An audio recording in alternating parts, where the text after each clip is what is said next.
gabi sa bawat isa. Night devotion ulit tayo.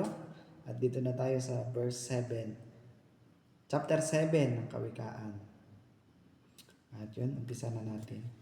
Aking anak, salita ko sana'y ingatan, tanim sa isipan at huwag kalimutan. Ang utos ko'y sundin mo upang mabuhay na matagal. Turo ko'y pahalagahan tulad ng iyong mga mata. Yung turo ng ating mga magulang ay pahalagahan natin tulad ng ating mga mata. Kung paano natin iniingatan ang ating mga mata, ay nawa yung turo din ng ating mga magulang.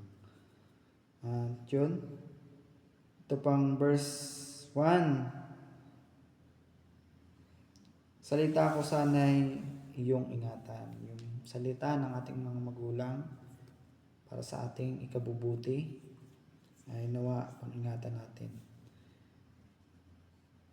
Verse 3. Itali sa iyong mga kamay at sikapin mong maitanim sa iyong isipan. Yung mga bagay na itinuturo sa atin na kung minsan mahirap nawain at tindihin, ay nawa ay sikapin nating maunawaan at maitanim sa ating isipan yung itinuturo ng ating mga magulang. Verse 4. Ang karunungan ay ituring mo na babaeng kapatid at pangunawa naway kaibigang matalik, pagkat ito ang sa iyo'y maglalayo sa babaeng mapangalunya nang di ka mabighani ng matamis niyang pananalita. So yun, hanggang dito na lang muna tayo sa verse 5. At yung verse 1 to 3, yung mga nabanggit kong salita dito, ito yung mga bagay na aking natutunan sa chapter 7 ng Kawikaan, na hindi ko nauunawaan nung panahon na hindi ako nagbabasa ng Bible. At ngayon na nakakapag-devotion ako at nakakapagsaliksik ng salita ng Panginoon, ngayon ay naunawaan ko na ganun pala ang mga magulang sa atin,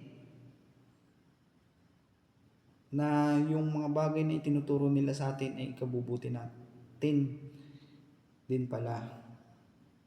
Kasi nung una hindi ko maunawaan bakit ganun, ba't ganyan, nun. At ngayon na naunawaan ko na yun, papasalamat ako dahil meron akong magulang na hindi man siya perfecto, pero andyan siya lagi para sa akin, na umaalalay sa panahon na hindi ko na kaya, nagbibigay encourage sa akin sa panahon na ako nadi-discourage. At yun, hanggang dito na lang muna sa chapter 5 ng Kawikaan verse 7. At I hope na naintindihan mo yung aking gustong sabihin at yung natutunan ko dito sa verse 1 ng Kawikaan verse 7. Kawikaan chapter 7 verse 1 to 3. So yun, mag-umpisa na tayo ng pagpapractice ng gitara, at see you tonight and God bless.